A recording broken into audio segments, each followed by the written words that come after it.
Ah, bom, então boa noite, gente. Meu nome é Daniela, né?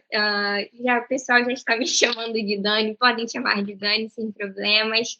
Eu estou terminando meu mestrado agora na PUC, orientada pelo Jean, que está aí também. Eu sou psicóloga, atuo na clínica e estou fazendo o mestrado nessa parte de relacionamentos amorosos, né? E vim falar com vocês um pouco sobre o tema do mestrado. No final, vou mostrar alguns resultados que a gente encontrou, mas nesse começo queria falar um pouco de uma parte teórica, assim, com vocês também, entendendo como grupo de estudos que a gente possa discutir, assim, né, alguns conceitos, algumas coisas. Vou explicar por que a escolha do tema, enfim. Então, coloquei aí o título Psicometria e Dependências Comportamentais nos Relacionamentos. Psicometria, porque essa é uma liga de psicometria, né? Então, vamos tentar puxar para a parte quantitativa, né? E dependências comportamentais, eu vou falar bastante sobre isso, explicar o que é isso exatamente, só que o meu tema é especificamente nos relacionamentos amorosos, né? Então, o conceito principal do que eu estou usando chama Love Addiction, né? Que seria uma adição ao amor. E aí tem outras traduções aí, vou falar sobre isso também, mas de amor patológico, talvez o que a gente conheça mais comumente seria a dependência emocional, né? Então é mais ou menos disso que estamos falando. Passou aí os slides? Passou, a gente está vendo o que são dependências Então, comportamentais. então tá funcionando. Bom, então, exatamente, o que são dependências comportamentais, né? Acho que para a gente entender o que seria o love addiction, né, a adição ao amor, a gente precisa entender o que são essas dependências. Então, no DSM, hoje, a gente tem um capítulo de adicções, né, que a gente tem os transtornos relacionados ao uso de substâncias, né? E o único transtorno que não é relacionado a substâncias que está lá reconhecido é o gambling disorder, né? Um transtorno de jogo. Então, a gente pode pensar naquela imagem clássica de uma pessoa num cassino, né? Os próprios jogos de apostas, enfim. Então, hoje, a única dependência comportamental reconhecida é o tal do transtorno de jogo. E aí, o que o DSM vai começar discutindo, assim, como dependências, né? Ele vai dizer que todas as drogas, então todas as substâncias que são consumidas em excesso vão ter em comum a ativação direta do sistema de recompensa. E aí tem algumas características, assim, alguns fatores de risco, né, como o baixo nível de autocontrole, que fazem com que algumas pessoas estejam mais predispostas a desenvolver esses transtornos por uso de substância, no qual eu vou cada vez mais usando mais substâncias por conta desse sistema de recompensa, né? E quando a gente tem isso com substâncias, então substâncias, né, álcool, maconha, cocaína, por aí vai, acho que às vezes são um pouco mais claro, assim, né, como essas coisas mexem com o nosso cérebro, o nosso corpo, né. E o DSM continua que, além dos transtornos relacionados às substâncias, o capítulo também vai incluir, como eu falei para vocês, o transtorno de jogo. E aí, o que eles dizem? Outros padrões comportamentais de excesso, como jogo pela internet, também foram descritos, mas essas síndromes são menos claras. E outras adições comportamentais, como adição sexual, adição por exercício ou adição por compras, não estão inclusos porque até o momento não há evidências suficientes para estabelecer esses critérios diagnósticos. Então, o que os autores estão colocando ali é que eles sabem que essa discussão das dependências comportamentais tem crescido, sabem que é discutido se isso existe, se isso não existe, mas até o momento não existem evidências o suficiente para mostrar que essas adições tratam-se de fato de diagnósticos, né? Que de fato precisariam ser tratadas ou que são síndromes independentes, né? E não atreladas a outros diagnósticos já existentes. E aí, os critérios que o DSM dá para definir essas dependências são, primeiro, baixo controle sobre o uso da substância. Então, vamos pensar aqui, podemos pensar em termos de álcool e em termos de compras, né? Então, em termos de uma adição a substâncias e uma adição comportamental. Então, consumir a substância em quantidades maiores do que o pretendido originalmente. Então, aquela pessoa que sai pensando que vai beber uma cerveja e bebe 10, 15, por aí vai. Ou aquela pessoa que pensa que vai numa papelaria comprar uma agenda e volta com 15 grampeadores e 3 agendas, enfim. Um desejo persistente de reduzir esse uso da substância, então um desejo de parar de beber ou de beber menos, ou um desejo de parar de comprar ou comprar menos e uma dificuldade em fazer isso. Gastar muito tempo para obter, então seja a obtenção do álcool ou a obtenção da compra, né? Os critérios 5 a 7 já falam sobre prejuízo social, então fracasso em cumprir obrigações no trabalho, na escola ou no lar, ou seja, eu bebo e isso acaba me prejudicando nas minhas atividades do dia seguinte, né? Enfim, eu tenho trabalho, eu não vou no trabalho porque eu saio para beber, ou saio mais cedo do trabalho para beber. As mesmas coisas com as compras, por exemplo, né? Com uma adição comportamental. Então, eu saio no meu horário de almoço, passo numa loja, não consigo sair da loja e me atraso ali para o meu trabalho, né? Então, começo a atrapalhar as minhas outras obrigações. Os critérios 8 a 9 já falam sobre um uso arriscado. Então, o uso recorrente da substância em situações que envolvem risco à integridade física. Então, existe essa discussão sobre as drogas, se existiria algum nível de substância que você poderia usar que seria considerado saudável, né? Então, em relação às substâncias, acho que isso fica um pouco mais claro do que quando é que você está colocando em risco a sua integridade física numa compra, né? Numa adição comportamental, mas existe também. Então, de repente ir até algum lugar que seja arriscado, ou eu tô vendo um vendedor ambulante, aí eu saio correndo na rua com risco de ser atropelada, porque eu preciso comprar aquela coisa, enfim, também pode acontecer. E os critérios de 10 a 11 já falam sobre critérios farmacológicos, então a tolerância, então, eu preciso usar cada vez mais doses maiores daquilo para obter o efeito desejado, então cada vez eu preciso beber mais ou cada vez eu preciso comprar mais. E abstinência, eu tenho sinais e sintomas de abstinência quando eu estou longe daquela coisa. Então, quando eu estou há um tempo sem beber, eu tenho esses sinais e sintomas. Quando eu estou há um tempo sem comprar, a mesma coisa. Para os relacionamentos, a ideia seria que a gente poderia aplicar esses mesmos critérios, né? Então, eu fico mais tempo, dedico mais tempo ali ao meu relacionamento, ao meu parceiro, minha parceira, do que eu pretendia originalmente. Eu queria reduzir esse investimento, essa atenção dada, e eu não consigo. Eu começo a ter prejuízos no meu trabalho, na minha escola, no meu lar, enfim. Eu coloco em risco a minha integridade física. Eu preciso ficar com aquela pessoa cada vez mais tempo, investir cada vez mais naquela relação para sentir o que eu sentia anteriormente. E quando eu estou distante daquela pessoa, seja fisicamente, seja emocionalmente, eu começo a ter sinais e sintomas de abstinência.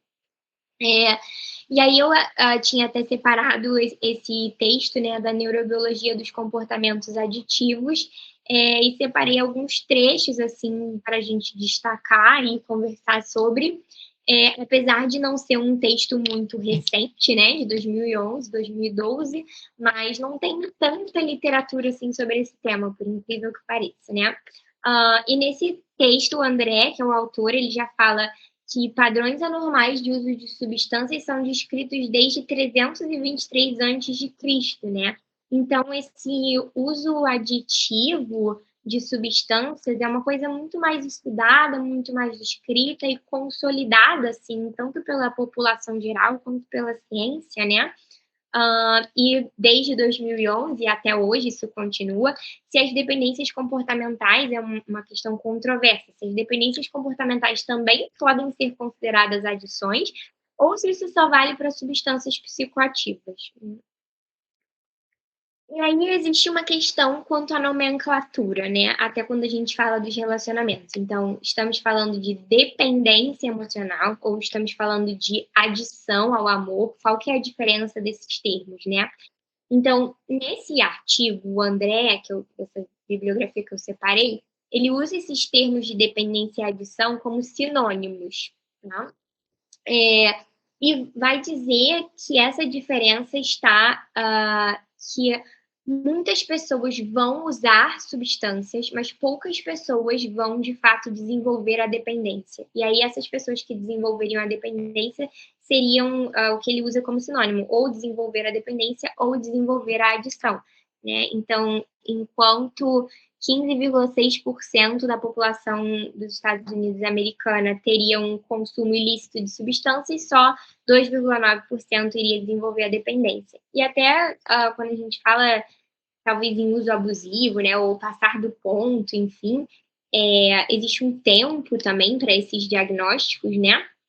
Porque não quem nunca, mas assim, provavelmente todo mundo conhece alguém que já bebeu bastante e acabou dando o que a gente chama de PT, né? Então a pessoa passou mal, vomitou, esqueceu ali do que aconteceu. E não necessariamente isso acontece com uma frequência ou com uma intensidade na vida da pessoa que vai fazer com que ela seja considerada uma pessoa com dependência ou com adição, né? Assim como a compra, tem pessoas que às vezes fazem ali uma compra impulsiva, tem um episódio de compra compulsiva, mas isso não é por um tempo suficiente para que seja desenvolvida ali uma dependência ou uma adição. E a mesma coisa no relacionamento. Às vezes tem alguém que fica ali muito envolvido, tem prejuízos no relacionamento por um mês que seja, mas se a gente está pensando nos termos do que hoje falam a CID e o DSM, a gente estaria falando de pelo menos 12 meses, né? Então, é uma parcela que vai desenvolver a dependência, né? Já no DSM, eles fazem essa distinção entre dependência e adição, eles não consideram sinônimos, entendendo que existem alguns medicamentos que a gente pode usar e que eles vão dar respostas normais no nosso organismo de tolerância e abstinência. E isso não significa que você esteja dependente daquele medicamento, né? Então, fazem essa separação, assim, nos critérios, eu vou mostrar um pouquinho mais adiante, mas nos critérios, você não precisa necessariamente ter tolerância e abstinência para ter a dependência, né? É uma das coisas que pode aparecer. E aí fariam essa distinção de que esse termo seria um termo mais do organismo, assim, né? E não do que eles vão chamar aí do transtorno por uso de álcool, ou do transtorno de jogo, e por aí vai, se a gente pensasse nos relacionamentos, no transtorno de amor, né? E aí esse texto do André, o que ele faz? Ele fez uma revisão desses termos de neurobiologia e adicção entre 2006 e 2011, para tentar chegar aí numa conclusão sobre essas dependências comportamentais, né? E vai resumir ali que a adição é uma condição em que o comportamento funciona tanto na busca para produzir prazer, como na redução de afetos negativos. E tem duas características chaves: uma falha recorrente do controle comportamental e prosseguir com esse comportamento apesar das consequências prejudiciais significativas, né? Que a gente fala muito também clinicamente significativo. E aí coloca-se uma evidência recente mostra que as adições comportamentais se assemelham às adições por substância em vários domínios. Então, ele traz essa questão controversa de será que as adições comportamentais de fato existem, mostrando que existem esses pontos chaves e que elas se assemelham à adição por substâncias em vários outros domínios, né? E aí conclui que esse conceito de adição ele tem um valor clínico, heurístico e científico, mas ele permanece controverso. Ou seja, se eu estou falando com outro profissional, ou se alguém chega na minha clínica e fala que está sofrendo de dependência emocional, né? Eu consigo entender o que essa pessoa está falando, mais ou menos, né? Eu consigo passar para outro profissional.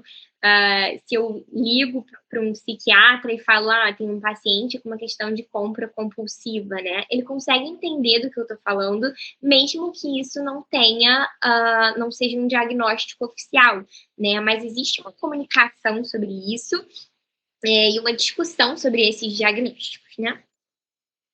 Então, é mais ou menos isso. Se alguém fala, tenho dependência emocional, eu consigo entender o que aquela pessoa esteja falando, mesmo que eu não consiga dar um laudo para ela dizendo que ela tem essa dependência. Então, vou dar um pequeno pause aqui para ver um pouco vocês. Queria escutar também um pouco, assim, né? Quais são as dependências comportamentais que vocês conhecem, né? Do que vocês já ouviram falar?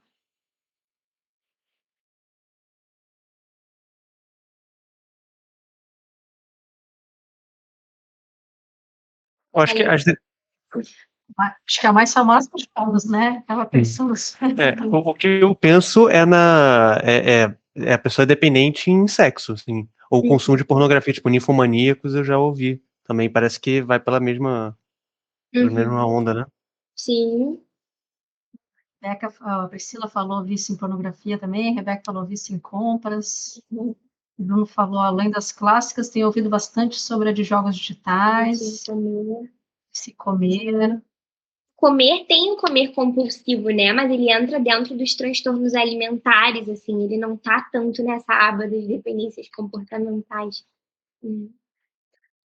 Oi. Seria também jogos de videogame, celular. Uhum. Celular. Uhum. Uhum.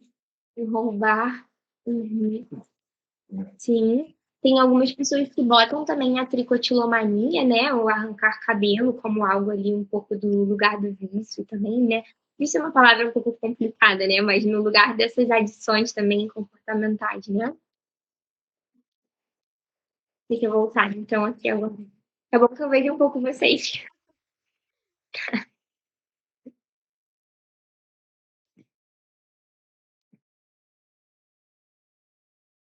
Tá aparecendo?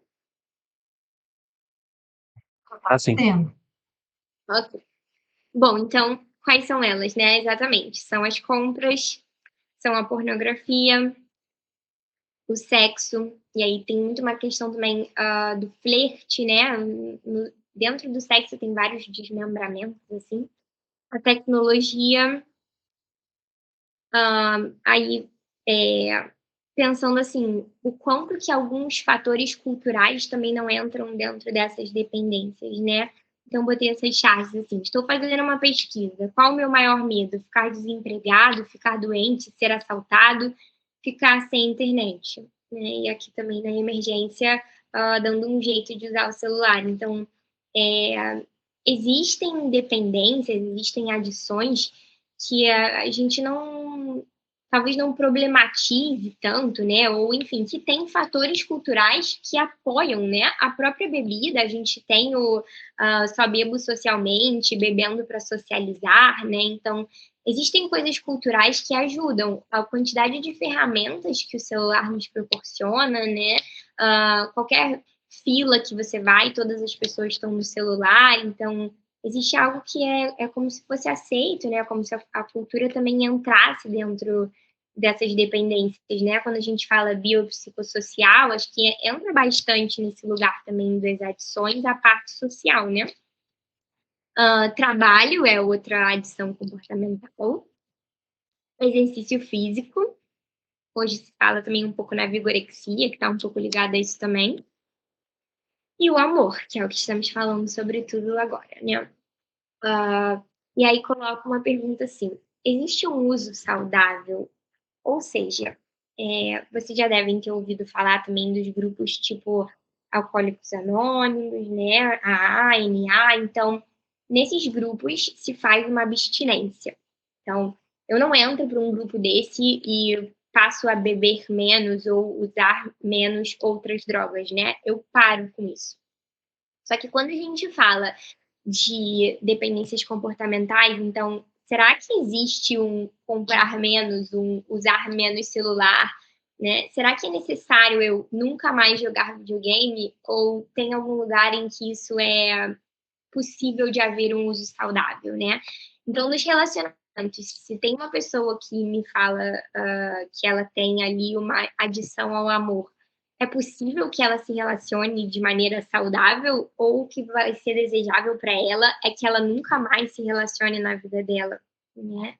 Hã, então, como eu falei, existe essa discussão se existe algum nível de consumo de substâncias, né, de drogas que possa ser um uso saudável, mas como é que isso fica para as adições comportamentais? Eu preciso de uma abstinência? Eu não preciso? É possível ter um uso saudável? Como é que isso acontece, né? Como é que eu falo para uma pessoa que ela precisa parar de usar celular para o resto da vida dela? Como é que eu falo que ela precisa parar de comprar, né? Como é que eu falo que ela precisa parar de trabalhar? A menos que ela seja herdeira, ela não vai conseguir, né? Tem coisas na nossa sociedade que a gente precisa. E tem vários filmes que claro, Não, só uma curiosidade. No caso, essa falta de consenso seria em relação ao uso, né, ao engajamento na substância, o que quer que seja, no geral, ou especificamente no contexto onde a pessoa já tem a adicção? Então, por exemplo... Não, pode falar. Já sabe, né? Pode falar. Não, então, por exemplo, a gente está falando... Pergunta é se, tipo, se teria um uso saudável no geral, né? Tipo, se teria um uso saudável mesmo para uma pessoa, entre aspas, saudável, né? Normal, entre muitas aspas, ou se no contexto especificamente de adicção, né? Aham. São duas perguntas igualmente possíveis, né? Quando eu estava falando desse dado, eu estava falando em pessoas saudáveis, né? Em pessoas que não teriam uma adição a substâncias, porque é isso, assim, existe algum nível de álcool que você possa consumir que é saudável, algum nível de cocaína e por aí vai. Então, existe essa discussão independente e essa é outra discussão, se quando eu tenho o uso de substâncias, se existe, se é possível ter um uso saudável ali daquela coisa ou não. No geral, o que eu vejo, assim, de alguns pacientes e de outros clínicos é que é difícil no substâncias você voltar a ter esse uso saudável. Mas não diria que é algo impossível, talvez para algumas pessoas funcione. A questão é correr o risco de testar se você consegue ter esse uso saudável ou não. Né? Mas para as adições comportamentais, acho que isso é bem diferente pelo próprio risco à integridade física. Né? Entendi. Nada. Quando quiserem interromper também, fiquem bem à vontade. Então tem alguns filmes que falam sobre essas adições comportamentais, né, porque é isso, apesar de não estarem, nos diagnósticos oficiais, elas são faladas sobre, né, então esses 2 primeiros, o Delírios de Consumo e o Desapego, falam sobre, compras compulsivas, Terapia do Sexo fala sobre adição sexual, até um pouco sobre, um entrelace, assim, com a tecnológica, mas é mais, da adição sexual.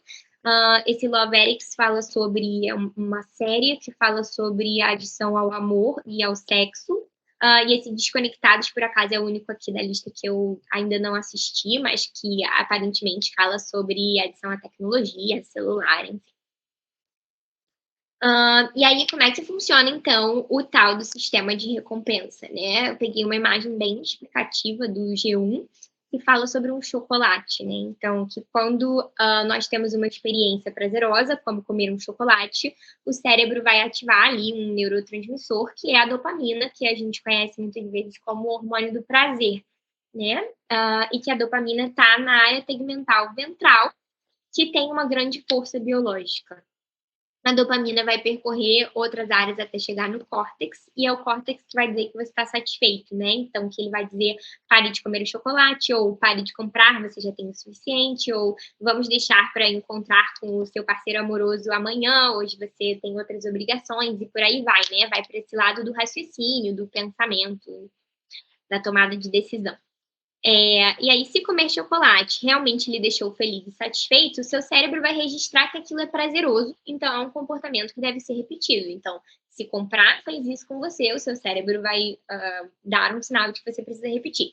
Se encontrar com aquela pessoa foi prazeroso, o seu cérebro vai dar o sinal de que você precisa repetir.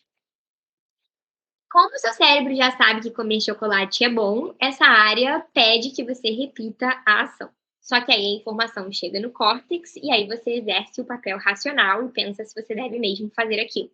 E aí vem uma batalha entre a razão e a emoção. E a emoção vencer, você acaba repetindo esse comportamento. Esse comportamento vai ganhando força e fica cada vez mais difícil resistir a ele. E aí eles falam aqui de como interromper esse ciclo, no caso do chocolate, comendo fruta para o seu cérebro começar a se sentir bem, sentir prazer também com a fruta e também pedir isso, né? Mas ressaltando que não basta insistir em um comportamento para que ele se torne interessante, né? Mas enfim, aqui é só mais um desenho, vou pular um pouco, porque acho que já ficou claro, assim, né? Basicamente, é o nosso sistema de recompensa que vai sendo ativado, junto com vários outros neurotransmissores, e a grande questão é, as adições necessariamente ativam o sistema de recompensa. E as evidências que a gente tem para essa ativação são sobre as substâncias psicoativas e sobre o transtorno de jogo, né? Então, como falava lá no começo da apresentação, a gente precisa de mais evidências para entender que essas áreas de recompensa estão sendo ativadas e, enfim, outras questões relacionadas ao diagnóstico, para entender que que essas dependências comportamentais seriam diagnósticos oficiais, né? E aí a gente pensa, quando eu estou amando alguém, quando eu estou num relacionamento, o quanto isso está ativando o meu sistema de recompensa. Como eu falei, o único transtorno reconhecido hoje é o transtorno de jogo. Agora está começando também na CID, né? Não só em relação às apostas, mas o transtorno de jogo online e offline, né? Então, mais um avanço aí, né? E aí, esse estudo fez também uma revisão de artigos sobre jogo patológico, né?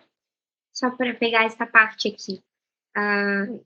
De que o jogo patológico vai compartilhar critérios com os transtornos por uso de substâncias, nos aspectos de tolerância, abstinência, repetidas tentativas de diminuir ou interromper o comportamento e o prejuízo em áreas centrais do funcionamento habitual. Então, existe essa ligação entre o transtorno de jogo e o transtorno das substâncias.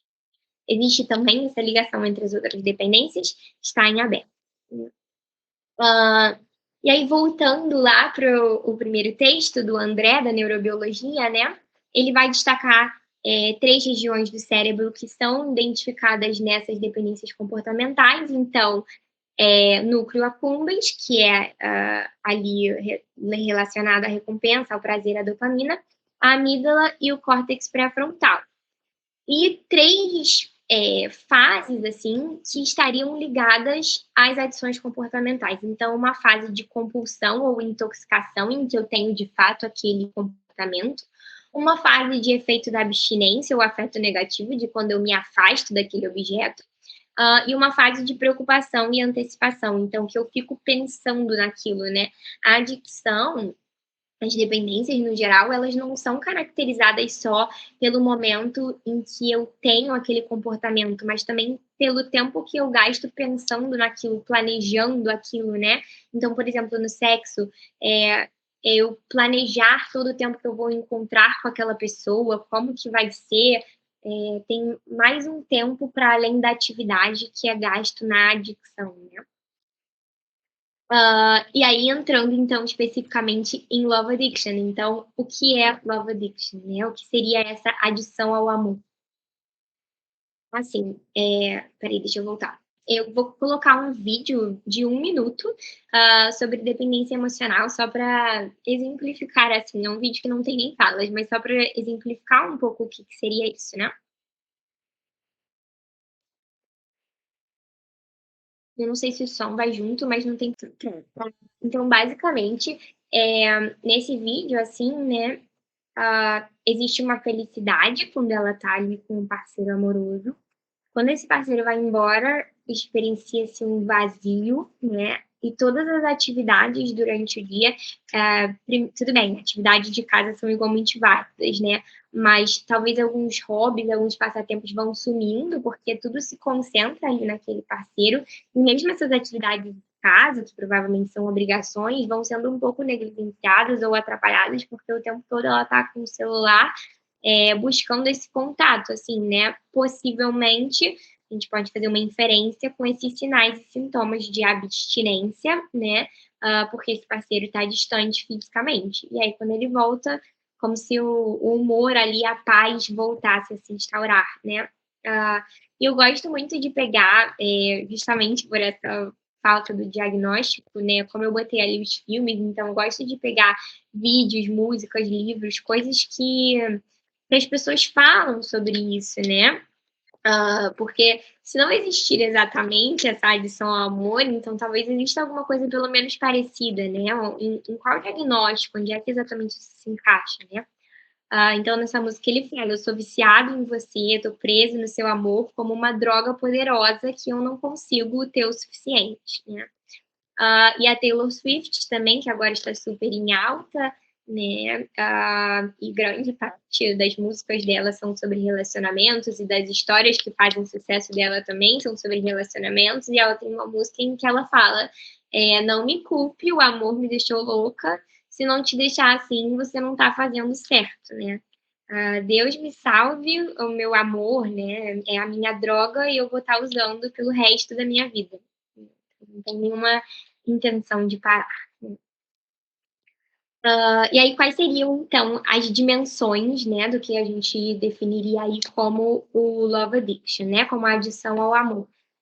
Então essas são dimensões que a gente poderia aplicar a qualquer dependência comportamental. Então primeiro a saliência, em que a importância daquele relacionamento e daquele parceiro ficam, bem, sobressaltadas, assim, bem realmente salientes na vida da pessoa, né, aquele ser torna-se ali o centro da vida. A tolerância, assim como as compras, na saliência, né, assim como as compras ou como, a pornografia, seja lá o que for, né, mas torna-se ali o objeto saliente. A tolerância, então, preciso de doses cada vez maiores para me sentir satisfeito, então talvez cada vez mais eu pense mais naquela pessoa ou queira passar mais e mais tempo com aquela pessoa.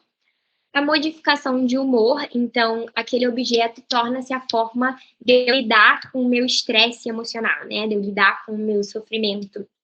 Então eu encontro aquela pessoa para me estabilizar de alguma forma, né, ou mando mensagem para aquela pessoa, algo assim.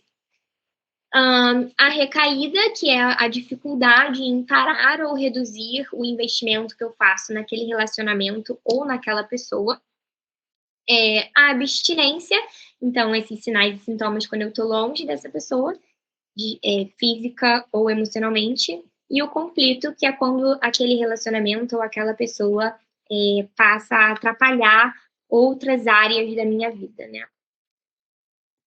E aí se a gente pegar, como eu falei para vocês que ia mostrar, né, os critérios do transtorno por uso de álcool, a gente consegue encaixar a adição ao amor nisso, né. Então a gente botaria um padrão problemático do relacionamento, levando ao comprometimento ou sofrimento clinicamente significativo. Isso para mim é o ponto-chave, né, precisa haver sofrimento, manifestado por pelo menos 2 no transtorno de álcool é assim, são 2 desses 11 critérios, né, ocorrendo durante um período de pelo menos 12 meses, né. Então esse relacionamento seria frequentemente consumido em maior quantidade que o pretendido, tem um desejo persistente de reduzir esse relacionamento, muito tempo é gasto em atividades relacionadas a esse relacionamento, tem uma fissura, um forte desejo de encontrar essa pessoa, o uso desse relacionamento, né, o papel desse relacionamento acaba resultando em fracasso nos outros papéis importantes, tem um uso contínuo desse relacionamento, apesar dos problemas sociais e interpessoais, várias atividades importantes são abandonadas por conta desse relacionamento. Esse relacionamento é recorrente, apesar do perigo para a integridade física. O relacionamento é mantido, apesar da consciência de ter um problema nesse relacionamento. A tolerância, então, cada vez mais eu preciso de doses maiores, né, com esse parceiro, com essa parceira, com esse relacionamento. E a abstinência, então, tem uma síndrome de abstinência quando eu estou distante dessa pessoa, né. E acabo tendo que encontrar essa pessoa também para aliviar ou evitar esses sintomas. E aí eu já recebi isso algumas vezes, né, quando eu falo desse assunto, posto alguma coisa no Instagram, enfim. A gente não está patologizando tudo, né, qual é a necessidade, não sei se alguém pensou sobre isso durante essa fala, né, mas qual é a necessidade de falar agora que o amor será um transtorno, né, será uma dependência comportamental? E tem alguns pontos muito importantes que entram nisso. Então primeiro, que em nenhum desses critérios a gente estaria falando de relacionamentos abusivos, né. Então não é porque eu tenho uma violência no meu relacionamento, um abuso no meu relacionamento e persisto com esse relacionamento por mais de 12 meses, que eu teria uma adição ao amor e vice-versa. Então também não é porque eu tenho uma adição ao amor que necessariamente esse relacionamento é abusivo, né. Então isso é diferente. E quando a gente fala disso e a outra coisa que é importante é a paixão, né. A paixão, tudo bem, tem alguns estudos que também falam de um tempo mínimo, mas a paixão faz tudo isso com a gente, né. É natural que a gente fique mal se as coisas não estão indo bem no relacionamento, quando a gente está conhecendo aquela pessoa e as coisas passam aí bem e a gente fique bem. Natural que na primeira vez que eu saia com aquela pessoa, eu fique 1 hora com ela e depois eu já tô querendo passar um dia inteiro, um final de semana inteiro e por aí vai, né? Tem coisas, é natural da paixão eu ficar pensando um pouco obsessivamente sobre aquela pessoa, né? Ficar preocupado com o relacionamento. Então tem algo da paixão que faz parte, né? Agora, quando acaba a paixão e quando é que vira uma dependência no relacionamento, né? E quando falo também da patologia, para mim, normalmente também é algo que eu penso é que amar envolve sofrer, né? Tudo bem que o relacionamento não precisa ser sofrido, mas é difícil da gente pensar em qualquer relação da nossa vida que a gente nunca tenha tido um conflito, um problema, e aí isso necessariamente diz que é uma patologia, então são coisas que se misturam bastante, né? Depois, se quiserem comentar sobre isso também. Rosane, tem uma pergunta do Bruno, ele falou assim, dessa forma seria potencializado a experiência do amor ao invés do parceiro? A pessoa se relaciona com alguém, porém a valorização está mais na experiência que foi proporcionada independente do parceiro, certo? Como se fosse... Porque eu fiquei pensando nisso, né? Dependência do amor ou dependência do parceiro? São coisas diferentes, né?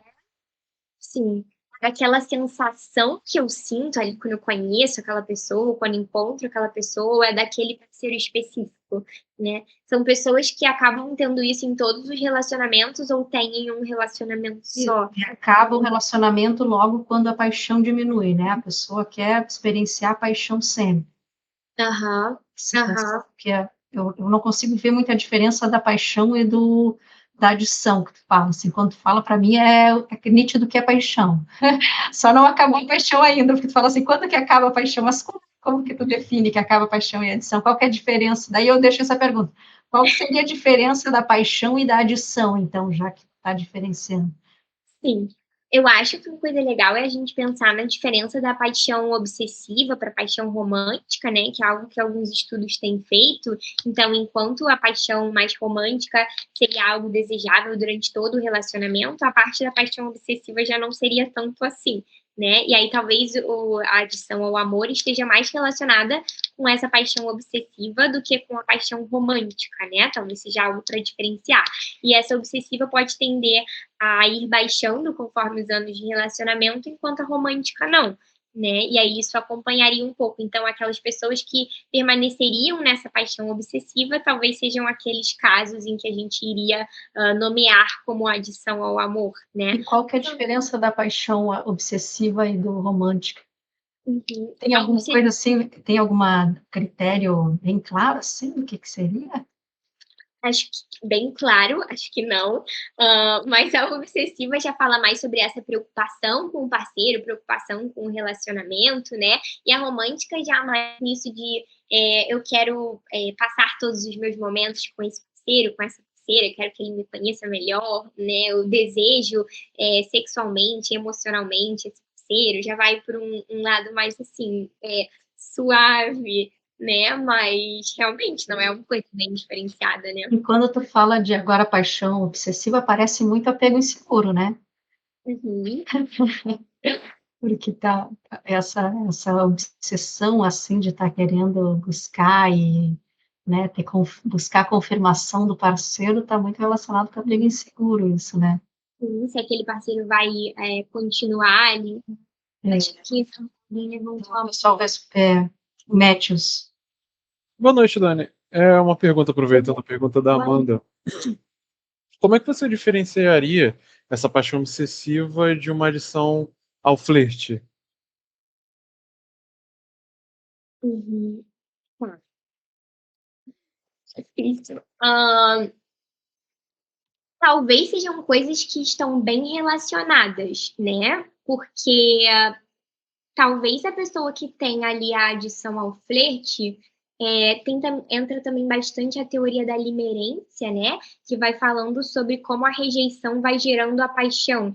Então, como se essa pessoa ali do flerte, ela tivesse da adição ao flerte, o que motivasse ela nisso fosse exatamente essa obsessão, essa incerteza sobre o relacionamento, né. Então eu fico com a paixão obsessiva, fico preocupada em relação a esse relacionamento, algo nesse sentido, mas agora também já pensei em outra coisa, que o flerte já pode estar mais relacionado, de repente, a um padrão de agradar, né, acho que várias coisas podem acabar explicando essa adição, mas se a gente fosse tentar relacionar, assim, né, forçar uma barra para relacionar com a paixão obsessiva, acho que seria por esse lado, da incerteza, né, não sei se faz sentido, se você já pensou alguma coisa também sobre isso.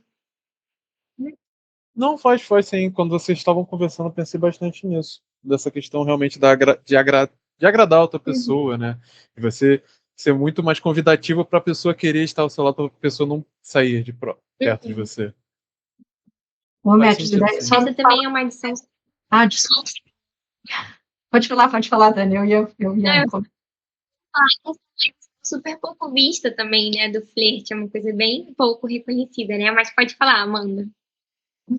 Não, eu ia falar que eu não tinha pensado essa do flerte, nem conhecia essa adição ao flerte, mas o G até falou, adição ao flerte é tipo um dom juanismo, né? Eu fiquei pensando que o flerte parece que se fosse assim, o objetivo do flerte é mais tipo uma autoconfirmação, né?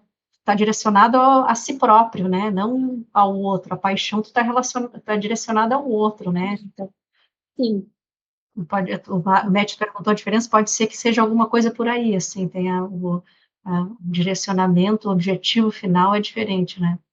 sim. Ah, o Gia falou, é o estilo Ludus das cores do amor, é verdade, Um jogo.